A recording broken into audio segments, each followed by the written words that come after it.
ഈ ലോഗോയും ഒക്കെ പുതിയതല്ലേ? എംബ്ലംസ് എല്ലാം പുതിയതാണ്. നല്ല രസമുണ്ട് കേട്ടോ. ഈ ഒരു നമ്മുടെ റെഡില് ഗോൾഡ് വന്നപ്പോഴത്തേക്ക് നല്ല എടുപ്പുണ്ട്. എടുപ്പുണ്ട്. അത് പക്ഷെ ബ്ലാക്ക് ആയാലും ഒരു ബ്ലാക്ക്, പക്ഷേ ഒരു മാറ്റിലാണെങ്കിൽ ബ്ലാക്ക് കുറച്ചുകൂടി ബെറ്റർ.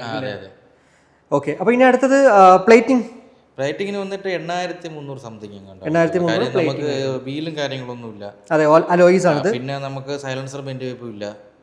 പിന്നെ അത് ബ്ലാക്ക് ആണ്. പിന്നെ എഞ്ചിൻ കവർ ബഫിംഗ് ആയിരുന്നു.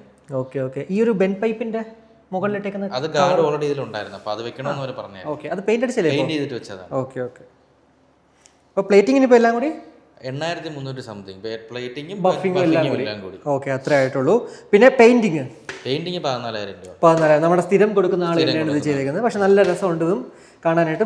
കഴിഞ്ഞ റെഡ് കളർ അടിച്ചിരുന്നത് ആഡംസിലായിരുന്നു. അത് 16000. പക്ഷെ ഇത് 14 രൂപ ചെയ്തല്ലേ, നമുക്ക് സ്ഥിരം ആളായതുകൊണ്ട്. പക്ഷെ കൊള്ളാം, നല്ല രസമുണ്ട് എന്തായാലും ഇതും കാണാനായിട്ട്.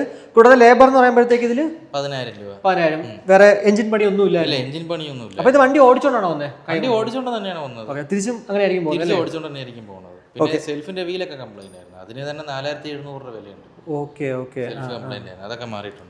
ഇതിന്റെ കസ്റ്റമർ എൻ്റെ അടുത്ത് പറഞ്ഞത് ഒന്നും നോക്കണ്ട, എന്തുണ്ടെങ്കിലും മാറിക്കോളാൻ പറഞ്ഞു. എന്നാലും എന്റെ മാക്സിമം ഞാൻ അതിൽ നമ്മളങ്ങനെ കംപ്ലൈന്റ് ആയ പാർട്സിൽ മാത്രമേ മാറാറുള്ളൂ. അത്രേ ഉള്ളൂ. അപ്പൊ എല്ലാം കൂടി ടോട്ടൽ കോസ്റ്റ് ഇപ്പോൾ ഈ വണ്ടിക്ക് ടോട്ടൽ കോസ്റ്റ് അറൗണ്ട് 80,000 രൂപ അടുപ്പിച്ച് വണ്ടിക്ക്. 80,000.